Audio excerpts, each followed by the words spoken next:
We also chatted with Yodit Tewolde, a defense attorney out of Dallas, who gave her analysis on this as well. You've often seen her on this show. She's been following this as well. And in our conversation, she broke down various missteps, but also the fact that she is not shocked at all that Bill Cosby is sitting in prison. Here's my conversation with attorney Yodit Tewolde. All right, so Yodit, just your initial thoughts on, again, Bill Cosby, 3 to 10 years, must serve at least 3 years in prison before he's eligible for parole, and the judge remanding him immediately and being let out in handcuffs. Not surprised. I think the team, obviously, they were asking for house arrest. Not going to happen. The fact that he had 5 accusers testify in the guilt innocence portion, Andrea Constand's personal statement that was read, her testimony, prior bad acts witnesses that testified yesterday, all of that, considering the SVP finding that he was a sexually violent predator, all of that played a factor in the judge saying, you know what, you're gonna do the minimum, the 3 years to 10. Now, remember, the prosecutors were asking for, 5 to 10? So he went below what the prosecutors were asking for. House arrest would have been idiotic. You have someone who's just been labeled a sex offender who's going to have to now register for that for a lifetime, who's going to have to continuously get counseling for a lifetime. And mind you, the judge wouldn't be able to factor this in, but Cosby said nothing when he had the opportunity to. He didn't necessarily have to say that he was guilty, of course, or apologize, because, of course, that would have implications on their appeal.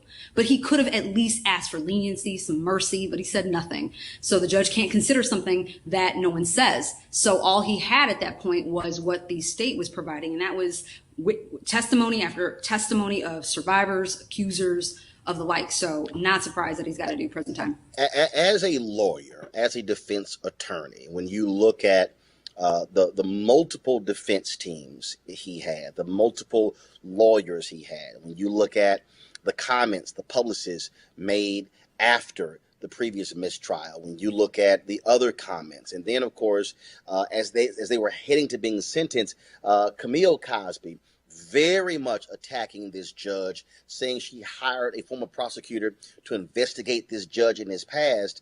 I mean, I know judges are not supposed to take those things into account, but that is a lot it's happening.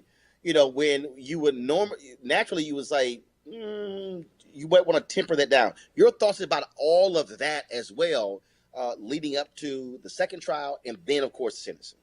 Well, ever since Cosby has even been charged with this crime, he's had the same PR agent who I think has been making failure after failure after failure in the public eye, because if it's all about optics, you want to keep your mouth closed. You just don't know who's listening, not just the judge, but a potential jury pool, right? And they want to appeal as well. So there's going to have to be a court that's going to be looking at that appeal, and they're also listening to what you're saying. So what you say does have an effect, even if it's not coming out of Cosby's mouth. Camille Cosby, I'm not sure what her motivation is, considering the fact that a jury found her husband guilty on 3 felonies. The judge was going to render the punishment.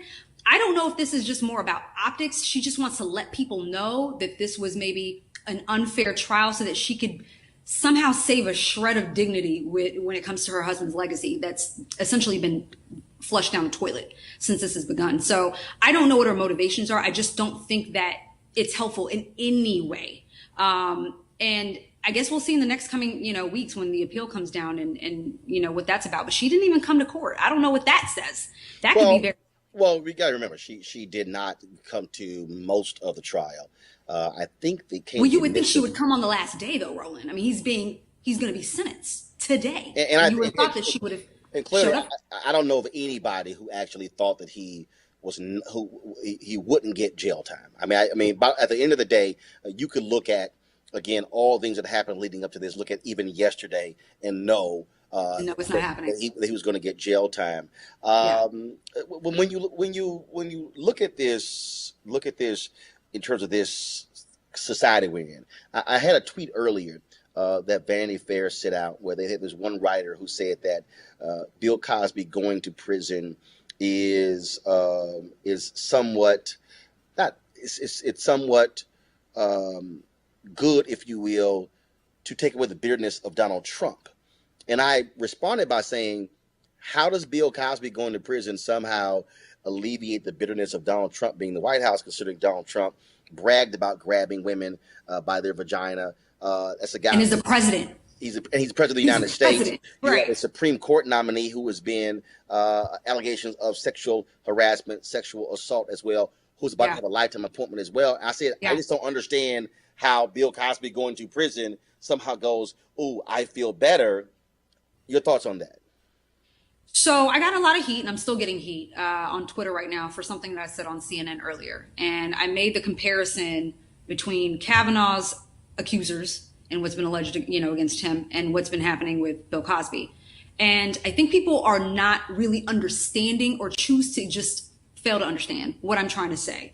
In terms of Kavanaugh, people are already, and I'm talking about Republicans on TV and the media, there are people on Twitter who support this man without ever hearing just even a word coming out of Dr. Ford or the other accusers' mouths.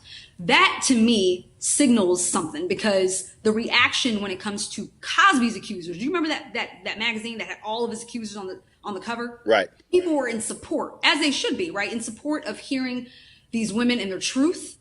That was supported.